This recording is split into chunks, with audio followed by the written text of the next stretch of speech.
पिछले जुमातुल मुबारक को मैं बयान कर रहा था कि शब मेराज हजूर अलैहिस्सलाम जो तोहफे वहाँ से लाए उनका जिक्र कर रहा था कि इब्राहीम अलैहिस्सलाम ने हमारी तरफ सलाम भी भेजा और पैगाम भी भेजा।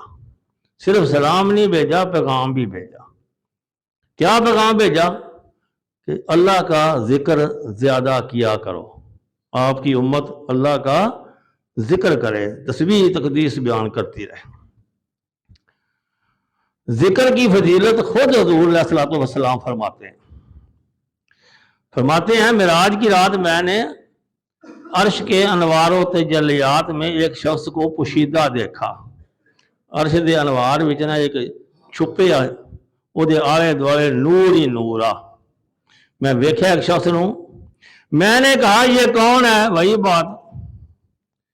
आपने पूछा ये कौन है जो ये जिसको नूर ही नूर है जिसके इर्द गिर्द। जवाबन कहा गया कि ये वो शख्स है इसकी जुबान हमेशा जिक्र इलाही से तर रहती थी। इसकी जुबान हमेशा अल्लाह के जिक्र से तर रहती थी। एक और बात भी की, और इसका दिल मस्जिद में अटका रहता था। इसका दिल मस्जिद में अटका रहता।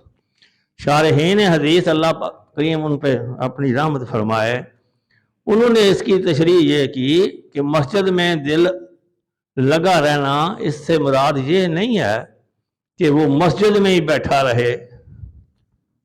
इसको सुनकर ना कोई ये भी सोच सकता है कि ये बताया जा रहा है कि मस्जिद में ही रहना चाहिए, क्योंकि उसका बड़ा दर्जा है जो मस्जिद में जिसका दिल लगा रहता है। तो दिल लगे रहने से मुराद ये हुई कि वो मस्जिद में रहता है।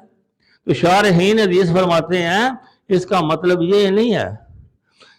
मस्जिद में दिल लगा रहना ये है कि एक नमाज पढ़ने गया है, जोर की पढ़ने गया है, अपना काम काज करता है, घर आता है और वो जो उसकी मसरूलियात हैं ज़रूरियात हैं उसकी वो करता है, और उसकी तवज्जो जो है वो मस्जिद की तरफ रहती है कि अभी असर का वक़्त होगा, मैं मस्जिद जाऊंगा।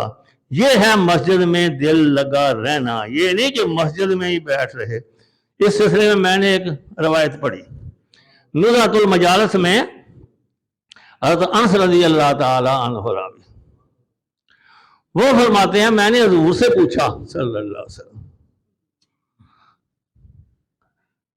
कि मस्जिद में बैठना अफजल है या अपने बाल बच्चे के पास, अपनी बीवी के पास बैठना अफजल है। कैसा सवाल किया, अल्लाह पर रहमत करे। कि मस्जिद में बैठना अफजल है या अपनी बीवी बच्चों के पास बैठना अफजल है।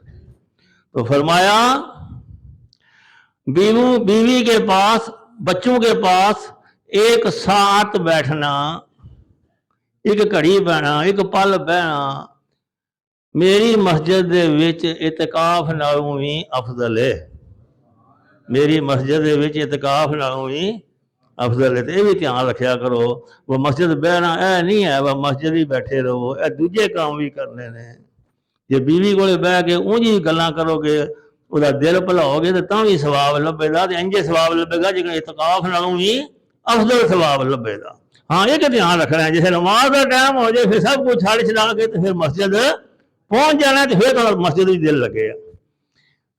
नाल एक दूजा सवाल ही उन्हें पूछा, एक तो यह पूछा 8-10 सवाल ने, पर मैं दो ही दसांगा फिर मेरा मौजू जो मुतासर होंगे। उन्हें पूछा जी अपने बाल बच्चे को खुआना पियाना अफजल है या सदका करना अफजल, अल्लाह की राह में देना अफजल है गरीबा मस्कीना, या अपने बाल बच्चे को खुआना अफजल है। मैं हदीस पाक पढ़ी है, जिम्मेदारी प्यार करना। फरमाया सल्लल्लाहु अलैहि वसल्लम ने अपने बाल बच्चे से फर्ज करना सदका देने नालों भी अफजल है। अपने इंजे नहीं मार सकना, उन्होंने भी कोई फिक्र करनी है, बल्कि पहल उन्होंने देना, पहला उन्होंने देना अपने बाल बच्चे को, तो फिर दूजिया से खर्च करो, फिर सवाब है बड़ा। लेकिन यह मतलब यह नहीं कि अपने क्रॉस कर लो बच्चों को, दूजिया पे खुआओ ना, अफजल है अपने बाल बच्चे को खुआना, पहला इन्हों की फिक्र करनी। अच्छा जी, मैं अर्ज कर रहा था हजूर ने फरमाया सल्लल्लाहु अलैहि वसल्लम ने जिक्र की फजीलत फरमाई कि वह बंदा जो दिल मस्जिद लगा रहा है तो वह बंदा जोड़ा अक्सर वो जबान जी है जिक्र इलाही नाल तर रही तो वह अर्श के साए दे वो नूर दे विच छुपिया बैठे आया एडू अल्लाह ने उदू शान बख्शी इस वजह नाल कि मस्जिद में दिल लगा रहा तो वजाहत मैं कर दी है। मस्जिद में दिल लगा रहना यह मतलब ये नहीं मैं सब कुछ छड़ छड़ा के इतने बह रहो, बल्कि हदीस पाक सुनाई है भाई अपने बाल बच्चे को अपनी बीवी को बहना मस्जिद में इतकाफ नालों भी अफजल है। तो थोड़ा सा तवज्जो फरमायो जी मैं गल पे करना टाइम दिया करो घर जो हो तो नहीं है टाइम फिर मजबूरी है टाइम है घर टाइम दो अपने बाल बच्चे को टाइम दो अपने बाल बच्चे को खुआओ पियाओ उन्होंने खिदमत करो फिर वधदा जे बाहर पे वंडो। अच्छा खैर जी हजूर सलाम फरमाते जो शख्स अल्लाह ताला का जिक्र करता है कसरत से अल्लाह ताला उससे मोहब्बत फरमाता है। अल्लाह उससे ऊंज भी असूल भी है जोड़ा किसी को याद करे तो फिर वह भी उन्होंने याद करता है। फज को रूह नहीं अज को अल्लाह फरमाता तुम मेरा जिक्र करो मैं थोड़ा जिक्र करांगा। अल्लाह फरमाता तुम मेरा जिक्र करो मैं थोड़ा जिक्र करांगा। जो अल्लाह को याद करे तो अल्लाह वो भी फिर याद करता है। जो अल्लाह याद करता है तो तो बड़ी गल होई ना जी तुम मैं याद करिए तो कोई खास गल नहीं तो करना ही है। जिन्होंने अल्लाह फिर याद करे ये कि बरकत ना होता तुम जिक्र करते रहो। तो जिक्र करना आसान है और कामों से कोई मुल खर्च करना आता तो जिक्र तो मुल भी खर्च नहीं आता। तो पढ़िया लिखा होना भी जरूरी नहीं जिक्र वास्ते।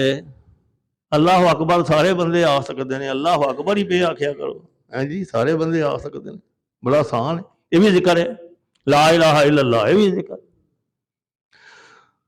हाँ जी एक और मेराज का तोहफा सुनो जी उम्मुल मोमिनीन सईदा आयशा सदीका फरमाती रजी अल्लाह ताला। एक दिन मैं हाज़र था तो रसालत आप सल्लम का दरिया रहमत जोश में आया फरमाया आयशा जो मांगना है मांग लो जो मांगना है। हाँ बड़ी गल है ना जी किसी को इंज फरमान मैं जो मंगना है मांग लै वो फिर यह नहीं होता वा जो मंगन में जो आखे मैं फलानी शह चाहिए तो साढ़े को यही गल है मैं तुम जरा होश वास कैम रख के आखिए किसी को जो मंगने मंग लै इस गले हो जे गल मंग धरे तो देनी कितों है ये तो हजूर ने ना वो कुछ भी आखे तो हजूर अता कर देते हैं।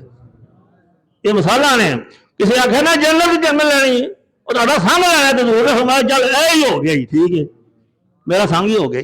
और ये तो फरमा सकते हैं ना सानू तो अपना ही ना पता कितने ढोई होनी अल्लाह माफ फरमाए। बहरहाल फरमाया भाई मंग लिया जो मंगना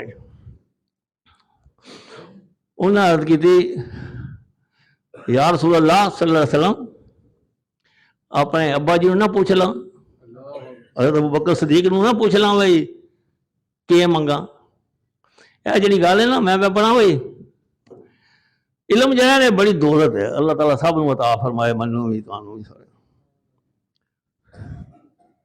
उन्होंने को क्यों पूछना है उन्होंने को इलम ज्यादा है। मैं बड़ा पिया भाई जनतिया जो रब फरमाएगा ना मंगो जो मंगना जे तू जन्नत लभी होगी हम मंगन के वो फिर ना जन्नत में ना बोला मां को जान दे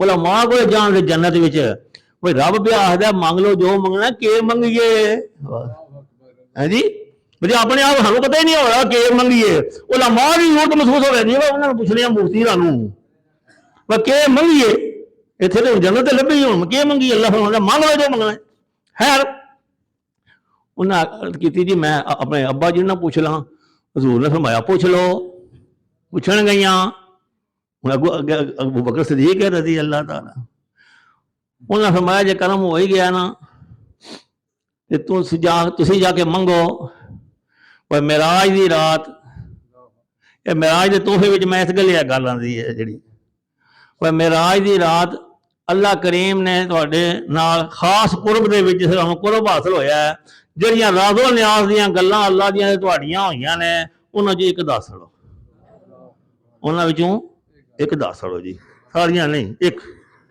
ਤੇ ਰਾਜ਼ੋ ਨਿਆਜ਼ ਦੀਆਂ ਬੜੀਆਂ ਹੋਈਆਂ ਨੇ। ਮਾਈ ਸਾਹਿਬਾਂ ਭਜਦੀਆਂ ਗਈਆਂ, ਬਈ ਪਤਾ ਲੱਗ ਗਿਆ ਵੀ ਇਹ ਪੁੱਛਣਾ ਹੈ। ਜਾ ਕੇ ਪੁੱਛਿਆ ਬਈ ਇਹ ਗੱਲ ਜੀ ਦੱਸ ਲੋ।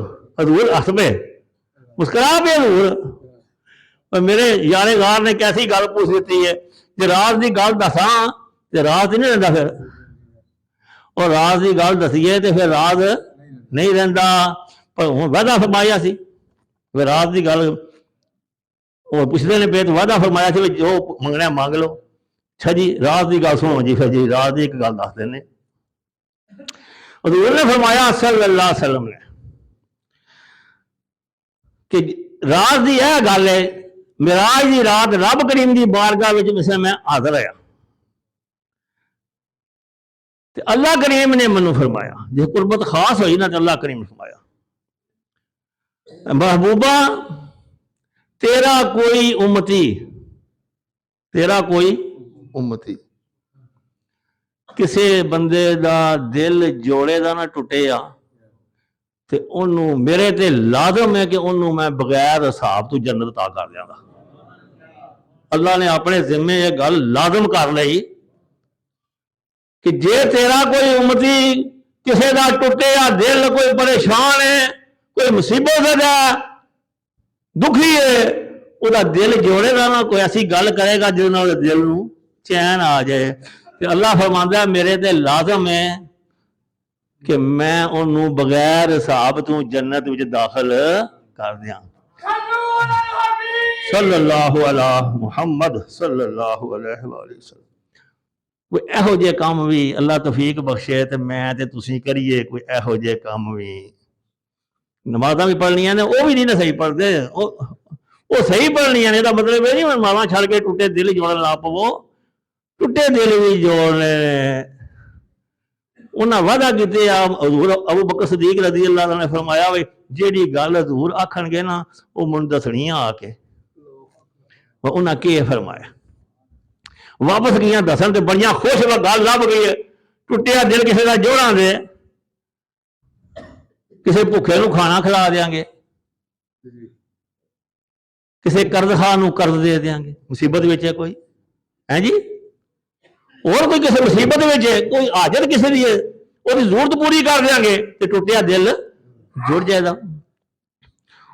उसे जाके दस्यो ने ना यह गल दसी है हजूर ने सल्लल्लाहु अलैहि वसल्लम ने, वो तो खुश ही हाँ। तो अबू बकर सदीक रोन ला पे रज़ी अल्लाह ताला, उसे रोन ला पे। उम्मुल मोमिनीन आयशा सदीका रज़ी अल्लाह ताला अन्हा अर्ज कर दिया ने, अब्बा जी एक रोने वाली गल तो नहीं, तो खुशी वाली गल है। वह निके निके काम ने जो टुटिया दिल जोड़ना हो तो मुश्किल भी कोई नहीं। कोई मुसीबत सजा हो जाए, मुसीबत दूर कर दीए, कोई हाजत किसी की है वो पूरी कर दीए, किसी को कर्ज की जरूरत है वो दे दीए, और कोई किसी का मसला कमाने पैदा होया तो असीं वो पूरा कर लईए तो टुटिया दिल जुड़ गया तो जन्नत का रास्ता आसान हो गया। तो वो फरमाते ने अबू बकर सदीक रज़ी अल्लाह ताला अन्हु, मैं इस करे रोना जे उल्ट हो जाए, आख्या इंज हो जाए तो जे उल्ट हो जाए, किसी का दिल तरोड़ दईए फिर क्या बनेगा। उन्हें आख्या जो किसी का दिल तरोड़ दईए जन्नत लभदी है बेहिसाब, जे किसी का दिल जोड़िए तो जे किसी का तरोड़िए फिर उल्ट हो जाएगा। इस गल मैं रोना कि किसी का दिल असीं तरोड़ ना दईए। हुण ये वेखना असीं अपने रवैये वेखिए, अपना अमल वेखिए, असी किसी का दिल तो नहीं तोड़ते। ध्यान नाल बहना जी, हुण मैं जी अर्ज पे करना नहीं उन्हें जोड़ सकते तो तरोड़ो ना, किसी का दिल तरोड़ो ना। वो टुटदा किस तरह है, मुझे एक दो मिसाल अर्ज करना सादियां जी। एक बड़ा दानश्वर आया, उन्हें आख्या कि आप अपनी आसाइश ना छोड़ें, नमाज छोड़ रहे हैं, आप अपनी आसाइश ना छोड़ें, नुमाइश छोड़ दें, गरीबों के दुख मिट जाएंगे। गरीबों के दुख के करो, नुमाइश ना करो, अपनी दौलत की नुमाइश ना करो जी। और भी जितने मामूलात ने साढ़े आम रिवाज है, असी झेल देने बच्चियां नूं। ये मिसाल मैं तौर पर अर्ज कर ला ਜੇ ਕੋਈ ਤੁਹਾਡਾ ਵਸ ਮੇਰਾ ਚੱਲੇ, ਤੁਹਾਡਾ ਚੱਲੇ, ਤੇ ਜ਼ਰਾ ਧਿਆਨ ਕਰੀਏ ਇਹਨਾਂ ਗੱਲਾਂ। ਉਹਦੇ ਅਸੀਂ ਨੁਮਾਇਸ਼ ਕਰਨੇ ਬੜੀ। ਕਦੇ ਸੋਚਿਆ ਜੇ ਜਿਹੜੀ ਬੱਚੀ ਜਿਹੜੀ ਉਹ ਇਸ ਵੇਲੇ ਬੈਠੀ ਹੈ ਉਹਨਾਂ ਦੇ ਘਰ ਜੇਲ੍ਹ ਕੋਲ ਨਹੀਂ, ਉਹਨਾਂ ਦੀ ਕੀ ਗੁਜ਼ਰਦੀ ਹੋਵੇ ਦੀ, ਤੇ ਤੁਸੀਂ ਦੇਣਾ ਹੀ ਆਪਣੀ ਧੀ ਨੂੰ, ਤੇ ਨੁਮਾਇਸ਼ ਤੋਂ ਬਗੈਰ ਦੇ ਦਿਓ ਨਾ। ਤੁਸੀਂ ਬੁਲਾਉਂਦੇ ਹੋ, ਵੇਖੋ ਆ ਕੇ ਅਸੀਂ ਕਿਵੇਂ ਦਿੰਦੇ ਹਾਂ, ਤੇ ਜਿੰਨਾ ਕੋਈ ਨਹੀਂ ਹੈ ਉਹ ਫਿਰ ਕੀ ਕਰਨਗੇ। ਇਹ ਇੱਕ ਸਾਦੀ ਜੀ ਮਿਸਾਲ ਦੱਸਣਾ ਪਿਆ। ਇਹਨਾਂ ਗੱਲਾਂ ਨਾਲ ਦਿਲ ਟੁੱਟਦੇ ਨੇ। ਤੁਸੀਂ ਬਾਹਰੋਂ ਫਲ ਫਰੂਟ ਲੈ ਆਉਂਦੇ ਹੋ, ਅਮੀਰ ਆਦਮੀ ਹੋ, ਕੋਲੇ ਗੁਆਂਢੀ ਮਾੜੇ ਨੇ, ਉਹ ਤੱਕਦੇ ਨੇ, ਦਿੰਦੇ ਹੈ ਨਹੀਂ ਤੁਸੀਂ, ਤੇ ਵਿਖਾਓ ਤੇ ਨਾ ਨੁਮਾਇਸ਼ ਨਾ ਕਰੋ, ਛੁਪਾ ਕੇ ਲੈ ਜਾਓ ਨਾ। ਮਸਲਾ ਵੀ ਹੈ ਹਦੀਸ ਬਾਗ ਵਿੱਚ, ਭਾਈ ਤੁਸੀਂ ਆਪਣਾ ਕੋਈ ਬਾਹਰੋਂ ਚੀਜ਼ ਲਿਆਉਂਦੇ ਹੋ, ਜੇ ਨਹੀਂ ਦੇਣੀ, ਆਂਢ ਗੁਆਂਢ ਮਾੜੇ ਬੰਦੇ ਨੇ ਉਹ ਲੈ ਨਹੀਂ ਸਕਦੇ, ਤੇ ਤੁਸੀਂ ਕੀ ਕਰੋ, ਉਸ ਸ਼ੈ ਨੂੰ ਛੁਪਾ ਕੇ ਲਿਆਵੋ ਤਾਂ ਕਿ ਦੂਜਿਆਂ ਦੇ ਬੱਚੇ ਨਾ ਵੇਖਣ। ਜਿਸ ਵੇਲੇ ਬਈ ਵੇਖਣਗੇ ਮੈਂ ਤੱਕਿਆ ਲੋਕਾਂ ਦੇ ਬੱਚਿਆਂ ਨੂੰ, ਉਹ ਜੇ 12 ਕੁਲਫੀਆਂ ਲੈ ਦਿੰਦੇ ਨੇ, ਜਿਹੜੇ ਸੌਖੇ ਹੁੰਦੇ ਨੇ, ਸਾਹਮਣੇ ਬੱਚੇ ਦੂਜੇ ਉਹ ਰੋਂਦੇ ਪਿੱਟਦੇ ਨੇ ਮਾਪਿਆਂ ਅੱਗੇ ਜਾ ਕੇ, ਮੈਂ ਵੀ ਕੁਲਫੀ। ਉਹ ਬੱਚੇ ਨੂੰ ਕੀ ਪਤਾ ਸਾਡੇ ਕੋਲ ਪੈਸੇ ਨਹੀਂ ਆ। ਇਹਨਾਂ ਗੱਲਾਂ ਤੋਂ ਬਚੀਏ, ਨੁਮਾਇਸ਼ ਤੋਂ ਬਚੀਏ। ਇਹ ਨੂੰ ਫਰਮਾਉਂਦੇ ਨੇ ਬੇਵਾ ਖੜੀ ਹੈ, ਬੇਵਾ ਰੰਡੀ ਔਰਤ ਖੜੀ, ਉਹਦਾ ਖਾਮਦ ਨਹੀਂ ਹੈ, ਉਹਦੇ ਸਾਹਮਣੇ ਆਪਣੀ ਬੀਵੀ ਨਾਲ ਲਾਡ ਪਿਆਰ ਨਾ ਕਰੋ ਨਾ। ਸੋਚੋ ਹਮਲਾ ਕਿੱਥੇ ਗੱਲ ਜਾਂਦੀ ਹੈ। ਉਹਦੇ ਸਾਹਮਣੇ ਤੁਸੀਂ ਬੀਵੀ ਨਾਲ ਲਾਡ ਕਰੋਗੇ, ਉਹਨੂੰ ਚੈਨ ਹੋਵੇਗਾ, ਉਹਨੂੰ ਦੁੱਖ ਪਹੁੰਚੇਗਾ। ਤੁਸੀਂ ਉਹਦਾ ਕਰ ਨਹੀਂ ਪੁੱਛ ਸਕਦੇ, ਲੇਕਿਨ ਨੁਮਾਇਸ਼ ਨਾ ਕਰੋ। ਯਤੀਮ ਬੱਚੇ ਦੇ ਸਾਹਮਣੇ ਆਪਣੇ ਬੱਚੇ ਨਾਲ ਲਾਡ ਪਿਆਰ ਨਾ ਕਰੋ, ਜੜ ਜਾ ਹੋ ਚੜ ਸਾਰਾ।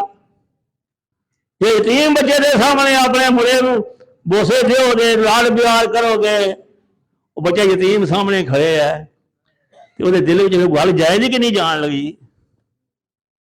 ਜ਼ਿਆਦਾ ਕਰੀਏ, ਨੁਮਾਇਸ਼ ਨਾ ਕਰੀਏ, ਗਰੀਬਾਂ ਦੇ ਦੁੱਖ ਕਾਫੀ ਮਿਟ ਜਾਣਗੇ।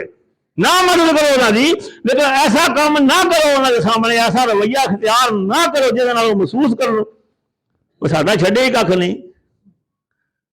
ਇਸ ਵਾਸਤੇ ਜੀ ਕੋਸ਼ਿਸ਼ ਕਰੀਏ, ਇੱਕ ਤੇ ਇਹ ਅਪਣਾ ਲਓ, ਤੁਹਾਨੂੰ ਅੱਲਾ ਦਿੱਤੇ ਆ ਤੇ ਠੀਕ ਹੈ, ਬੜੀ ਅੱਛੀ ਅੱਲਾ ਦੀ ਰਹਿਮਤ ਹੈ, ਅਲਹਮਦੁਲਿਲਾ, ਸ਼ੁਕਰ ਅਦਾ ਕਰੋ, ਹੋਰ ਨਿਅਮਤਾਂ ਲੱਭਦੀਆਂ ਨੇ। ਪਰ ਜਿਨ੍ਹਾਂ ਕੋਈ ਨਹੀਂ ਹੈ ਉਹਨਾਂ ਤੋਂ ਛੁਪਾ ਕੇ ਰੱਖੋ, ਨੁਮਾਇਸ਼ਾਂ ਨਾ ਕਰੋ। ਜਾਣ ਕੇ ਕੱਪੜੇ ਨਾ ਬਦਲੋ ਗੁਆਂਢੀਆਂ ਨੂੰ ਸਾੜਨ ਵਾਸਤੇ, ਵੀ ਤੁਹਾਡੇ ਕੋਲ ਹੈ ਨੇ ਤੇ ਉਹਨਾਂ ਕੋਲ ਹੈ ਨਹੀਂ ਕੋਈ ਨਹੀਂ। ਸਾਡੇ ਇੱਥੇ ਕੁੱਲ ਤੇ ਵੀ ਸੂਟ ਨਵਾਂ ਹੋਣਾ ਚਾਹੀਦਾ, ਫਿਰ ਫੋਤਗੀ ਤੇ ਵੀ ਨਵਾਂ ਹੋਣਾ ਚਾਹੀਦਾ। ਉਹਨਾਂ ਦਾ ਮੋਹ ਤੇ ਨਵੇਂ ਕੀ ਕਰਨੇ ਚ ਪਾ ਕੇ, ਉਹ ਜਿਹਨਾਂ ਦਾ ਮੋਹ ਹੈ ਨਵੇਂ, ਕੋਈ ਸਮਝ ਨਹੀਂ ਨਾ ਆਉਂਦੀ ਵੀ ਗੱਲ ਦੀ। ਕੀ ਗੱਲ, ਬੰਦਾ ਫੋਤ ਹੋ ਗਿਆ, ਬੀਬੀਆਂ ਜਾਣਾ ਨਵਾਂ ਸੂਟ ਪਾਣਾ, ਕਿਉਂ, ਕੀ ਗੱਲ, ਵਿਆਹ ਹੈ, ਕੀ ਚੱਕਰ ਹੈ। ਫਿਰ ਉਹਦਾ ਕੋਲ ਆ ਗਿਆ, ਉਹ ਇਹ ਮਰਨੇ ਤੇ ਪਾਇਆ, ਉਹ ਕੋਲ ਵੀ ਹੋ ਪਾ, ਕੀ ਕਰਨਾ, ਗੁੱਪਾਂ ਪੈਣੀਆਂ ਚਾਹੀਦੀਆਂ ਨੇ ਸੂਲੀ ਤੌਰ ਤੇ। ਫਿਰ ਚਾਹੀਆ ਆ ਗਿਆ, 10ਵਾਂ ਆ ਗਿਆ, ਫਿਰ ਕਰਨਾ। ਇਸ ਵਾਸਤੇ ਜੀ ਨੁਮਾਇਸ਼ੀ ਕੰਮ ਤੋਂ ਬਚੋ, ਜੇ ਬਚਣਾ ਜਿੱਥੇ। ਮੈਂ ਕੱਲ ਤੁਹਾਨੂੰ ਹਦੀਸ ਪਾਕ ਸੁਣਾਈ ਹੈ ਵੀ ਜਿਹੜਾ ਆਪਣੀ ਬੀਵੀ ਕੋਲੇ ਬਹਿਣਾ ਮਸਜਿਦ ਦੇ ਵਿੱਚ ਇਤਕਾਫ ਕਰਨ ਨਾਲੋਂ ਵੀ ਅਫਜ਼ਲ ਹੈ। ਇਹ ਤੇ ਗੱਲਾਂ ਠੀਕ ਨੇ, ਇਹ ਅਸੀਂ ਨਹੀਂ ਕਰਦੇ। ਨੁਮਾਇਸ਼ ਕੰਮ ਤੋਂ ਬਚੋ, ਬੇਵਾ ਦੇ ਸਾਹਮਣੇ ਨਾ ਲਾੜ। ਉਹ ਵੀ ਕਈ ਕੰਮ ਨੇ, ਸੋ ਜਿਹੜੇ ਦੂਜੇ ਬੰਦੇ ਕੰਮ ਨਹੀਂ ਕਰ ਸਕਦੇ, ਉਹਨਾਂ ਦੀ ਪਹੁੰਚ ਵਿੱਚ ਨਹੀਂ ਹੈ, ਉਹੋ ਜਿਹੇ ਕੰਮ ਜਿਹੜੇ ਨੇ ਉਹ ਐਲਾਨੀਆਂ ਨਾ ਕਰੋ ਤਾਂ ਕਿ ਲੋਕਾਂ ਨੂੰ ਤਕਲੀਫ ਨਾ ਹੋਵੇ। ਬੱਚਿਆਂ ਨੂੰ ਨਹੀਂ ਪਤਾ, ਮੇਰੇ ਕੋਲ ਪੈਸੇ ਕੋਈ ਨਹੀਂ, ਕਹਿੰਦੇ ਮੈਂ ਵੀ ਇਹੋ ਜਿਹੀ ਸ਼ੈ ਲੈਣੀ ਹੈ ਜਿਹੜੀ ਇਹਨਾਂ ਦੇ ਮੁੰਡੇ ਲਈ ਹੈ, ਮੈਂ ਵੀ ਇਹ ਸ਼ੈ ਲੈਣੀ ਹੈ। ਤੇ ਤੁਸੀਂ ਸਾਹਮਣੇ ਲਿਆਉਂਦੇ ਹੋ, ਫਰੂਟ ਸ਼ੂਟ ਸਾਹਮਣੇ ਲਿਆਉਂਦੇ ਹੋ, ਮਸਲਾ ਇਹ ਵਿੱਚ ਛੁਪਾ ਕੇ ਲਿਆਓ। ਉਹ ਮਸਲਾ ਦੇ ਜੇ ਵਾ ਛਿਲਕੇ ਵੀ ਬਾਹਰ ਨਾ ਸੱਟੋ ਤਾਂ ਕਿ ਗੁਆਂਢੀਆਂ ਦੇ ਨਿਆਣੇ ਵੇਖ ਕੇ ਤੇ ਪਿੱਟੇ ਨਾਲ ਨਾ, ਉਹਨਾਂ ਨੂੰ ਤਕਲੀਫ ਨਾ ਹੋਵੇ। ਛਿਲਕੇ ਛਪਾਓ ਤੇ ਜਾਂ ਦਿਓ, ਨਹੀਂ ਦੇ ਸਕਦੇ ਤੇ ਫਿਰ ਛੁਪਾ ਦਿਓ। ਨੁਮਾਇਸ਼ ਤੇ ਬਚੋ, ਗਰੀਬਾਂ ਦੇ ਦੁੱਖ ਕਾਫੀ ਸਾਰੇ ਮਿਟ ਜਾਣਗੇ।